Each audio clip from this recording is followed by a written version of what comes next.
আন্তর্জাতিক রাজনীতির অঙ্গনে আবারও চর্চার কেন্দ্রে উঠে এসেছে আমেরিকা ও ইরানের সম্পর্ক।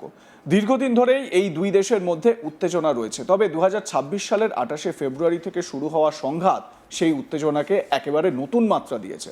যুদ্ধের পরিস্থিতি, পাল্টা হুমকি, কূটনৈতিক চাপ সব মিলিয়ে পরিস্থিতি অত্যন্ত জটিল হয়ে উঠেছে। আর এই প্রেক্ষাপটেই গুরুত্বপূর্ণ মন্তব্য করলেন আমেরিকার প্রেসিডেন্ট ডোনাল্ড ট্রাম্প। বৃহস্পতিবার 23শে এপ্রিল হোয়াইট হাউসে সাংবাদিকদের মুখোমুখি হয়ে তিনি স্পষ্ট জানিয়ে দেন, এই মুহূর্তে ইরানের বিরুদ্ধে পারমাণবিক অস্ত্র ব্যবহারের কোনো পরিকল্পনা তার নেই। তার এই মন্তব্য ঘিরে আন্তর্জাতিক মহলে নতুন করে আলোচনা শুরু হয়েছে, কারণ কয়েক সপ্তাহ আগেই তার বক্তব্য ঘিরে বিশ্বজুড়ে তীব্র উদ্বেগ তৈরি হয়েছিল। সাংবাদিকদের প্রশ্নের উত্তরে ডোনাল্ড ট্রাম্প বলেন, না, আমি এটা ব্যবহার করব না।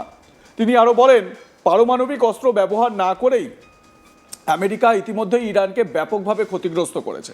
তার কথায়, আমরা প্রচলিত পদ্ধতিতেই তাদের অনেকটাই ধ্বংস করে দিয়েছি। এই বক্তব্যের মাধ্যমে তিনি বোঝাতে চেয়েছেন, আধুনিক যুদ্ধের ক্ষেত্রে শুধুমাত্র পারমাণবিক অস্ত্রই শেষ কথা নয়, প্রচলিত অস্ত্র এবং সামরিক কৌশল দিয়েও বড় ধরনের আঘাত হানা সম্ভব। তবে তার এই দাবি কতটা বাস্তব তা নিয়ে আন্তর্জাতিক বিশ্লেষকদের মধ্যে মতভেদ রয়েছে। হোয়াইট হাউসে দাঁড়িয়ে তিনি আরও প্রশ্ন তোলেন, যখন আমরা পারমাণবিক অস্ত্র ব্যবহার না করেই এতটা ক্ষতি করতে পেরেছি, কেন আমি সেই অস্ত্র ব্যবহার করব? তার এই বক্তব্যে একদিকে যেমন শান্তির বার্তা রয়েছে, অন্যদিকে আবার রয়েছে শক্তি প্রদর্শনের ইঙ্গিত। উল্লেখ্য, এর কিছুদিন আগেই অর্থাৎ 7ই এপ্রিল ডোনাল্ড ট্রাম্প একটি অত্যন্ত কঠোর ও বিতর্কিত মন্তব্য করেছিলেন। তিনি ইরানকে হুঁশিয়ারি দিয়ে বলেছিলেন, একটা পুরো সভ্যতা আজ রাতেই শেষ হয়ে যেতে পারে, আর তা কোনোদিনও ফিরে আসবে না। এই বক্তব্য বিশ্বজুড়ে তীব্র প্রতিক্রিয়া সৃষ্টি করেছিল। সেই সময় সারা বিশ্ব আশঙ্কার মধ্যে ছিল, তাহলে ডোনাল্ড ট্রাম্প কি এবার পারমাণবিক অস্ত্র বা নিউক্লিয়ার ওয়েপন ব্যবহার করতে চলেছে ইরানের এগেনস্টে? বিপজ্জনক এবং দায়িত্ব জ্ঞানহীন মন্তব্য বলেও সমালোচনা করেছিল সারা বিশ্ব। তবে এবার তিনি নিজের অবস্থান কিছুটা নরম করে বলেন, পারমাণবিক অস্ত্র কখনোই কারো ব্যবহার করা উচিত নয়। তার এই মন্তব্য আন্তর্জাতিক মহলে কিছুটা স্বস্তি এনে দিয়েছে ঠিকই, কিন্তু প্রশ্ন থেকেই যাচ্ছে, তার অবস্থান কি সত্যি বদলেছে, নাকি এটি শুধুই কূটনৈতিক বক্তব্য? চলুন প্রথমে আপনাদের শোনাই ডোনাল্ড ট্রাম্প কি বলেছেন এই নিউক্লিয়ার ওয়েপন সম্পর্কে। শুনুন। Nuclear weapon against Iran. You posted on Truth Social a few weeks ago. We don't need it. Why do I need it? Why would a stupid question like that be asked? Why would I use a nuclear weapon when we've totally, in a very conventional way, decimated them without it? No, I wouldn't use it. A nuclear weapon should never be allowed to be used by anybody. Sir, would you use a nuclear weapon against Iran? You posted on Truth Social a few weeks ago. We don't need it. Why do I need it? Why would a stupid question like that be asked? Why would I use a nuclear weapon when we've totally, in a very conventional way, decimated them without it? No, I wouldn't use it. A nuclear weapon should never be allowed to be used by anybody. শুনলেন তো, সাংবাদিকের প্রশ্নকে তিনি বলছেন যে এই ধরনের stupid প্রশ্ন কেন করছেন। দেখুন, যদি এই সাংবাদিক নিজে থেকে মন গড়ন করে এই প্রশ্নটা করতেন, তাহলে সত্যি এটা একটু স্টুপিড প্রশ্ন হয়ে যেত। কিন্তু এই যে স্টুপিড প্রশ্নটার কথা ডোনাল্ড ট্রাম্প বলছেন, এই পরিবেশ বা এই আবহ তো তিনি নিজেই তৈরি করেছেন। কয়েকদিন আগে বলেছিলেন একটা গোটা সভ্যতা আজ রাতেই শেষ হয়ে যাবে। তাহলে তিনি কি নিউক্লিয়ার হামলার একটা হুঙ্কার দিয়েছিলেন না? সেটা স্বাভাবিকভাবে সাংবাদিকদের মনে এই প্রশ্নটাই তো আসবে। এদিকে হোয়াইট হাউসে দাঁড়িয়ে তিনি আরও জানান, তার লক্ষ্য এমন একটি ইরান যে দেশ পারমাণবিক অস্ত্র তৈরি করবে না এবং ভবিষ্যতে কোনো বড়সড় হামলার চেষ্টা করবে না। তার ভাষায়, আমরা এমন একটি ইরান চাই যে আমাদের কোনো শহর উড়িয়ে দেওয়ার চেষ্টা করবে না কিংবা গোটা মধ্যপ্রাচ্যকে ধ্বংসের মুখে ঠেলে দেবে না। এই বক্তব্যে স্পষ্ট আমেরিকান প্রশাসনের মূল উদ্বেগ ইরানের সম্ভাব্য পারমাণবিক কর্মসূচি।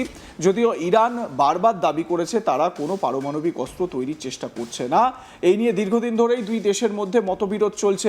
এই প্রসঙ্গে আগে সতর্কবার্তা দিয়েছিলেন আমেরিকার ভাইস প্রেসিডেন্ট জেডি ভান্স। তিনি জানিয়েছিলেন, প্রয়োজনে ইরানের বিরুদ্ধে আরও কঠোর পদক্ষেপ নিতে প্রস্তুত রয়েছে আমেরিকা। এমনকি তিনি ইঙ্গিত দিয়েছিলেন, এমন অস্ত্র ব্যবহার করা হতে পারে যা আগে কখনো ব্যবহার করা হয়নি। তার এই মন্তব্যে জল্পনা তৈরি হয়, তাহলে কি আমেরিকা পারমাণবিক অস্ত্র ব্যবহারের কথা ভাবছে?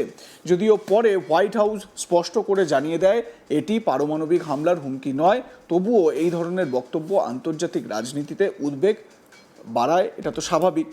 এখানে একটা গুরুত্বপূর্ণ তথ্য উল্লেখ করা প্রয়োজন। ইতিহাসে একমাত্র দেশ হিসেবে আমেরিকাই যুদ্ধক্ষেত্রে পারমাণবিক অস্ত্র ব্যবহার করেছে 1945 সালের অগস্ট মাসে। দ্বিতীয় বিশ্বযুদ্ধের শেষ দিকে জাপানের দুটি শহর হিরোশিমা এবং নাগাসাকিতে পারমাণবিক বোমা ফেলা হয়েছিল আমেরিকার দ্বারা। এই ভয়াবহ হামলায় প্রায় 2,14,000 মানুষ প্রাণ হারান, অসংখ্য মানুষ গুরুতর আহত হন এবং বহু বছর ধরে তার প্রভাব বহন করতে হয়েছে জাপানকে।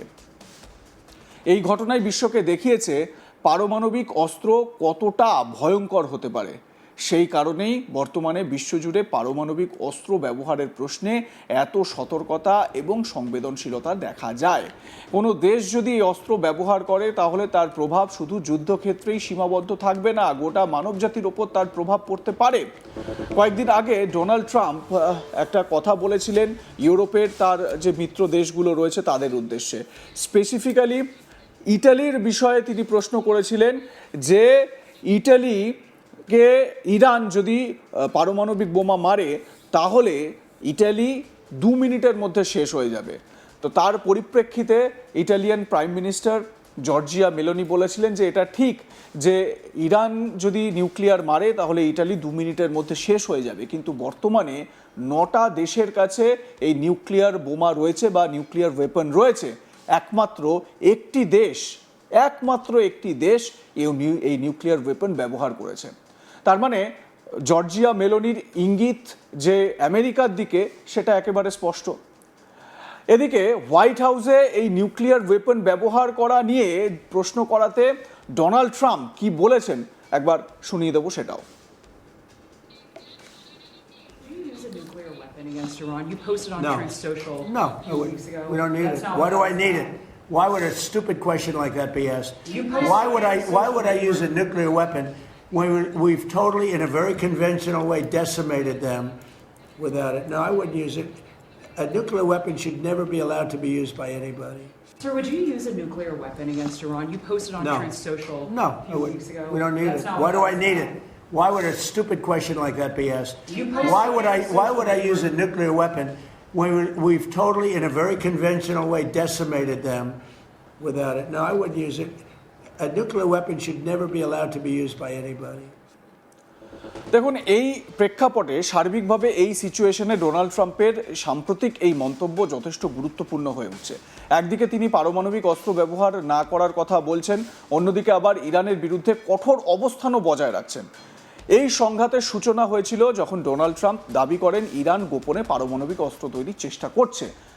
সিআইএর কাছে নাকি এরকম তথ্য ছিল বা আমেরিকার কাছে নাকি গোপন তথ্য ছিল যে ইরানের কাছে 480 কেজি রিচ ইউরেনিয়াম মজুত রয়েছে, কিন্তু সেই ইউরেনিয়ামের হদিশ আমেরিকা এখনো করে উঠতে পারেনি। লাইক কমেন্ট শেয়ার করে আপনাদের মতামত জানান। দেখতে থাকুন আজ তাক বাংলা। সাবস্ক্রাইব করুন আমাদের ইউটিউব চ্যানেলটি, বেল আইকন প্রেস করুন নোটিফিকেশন পেতে।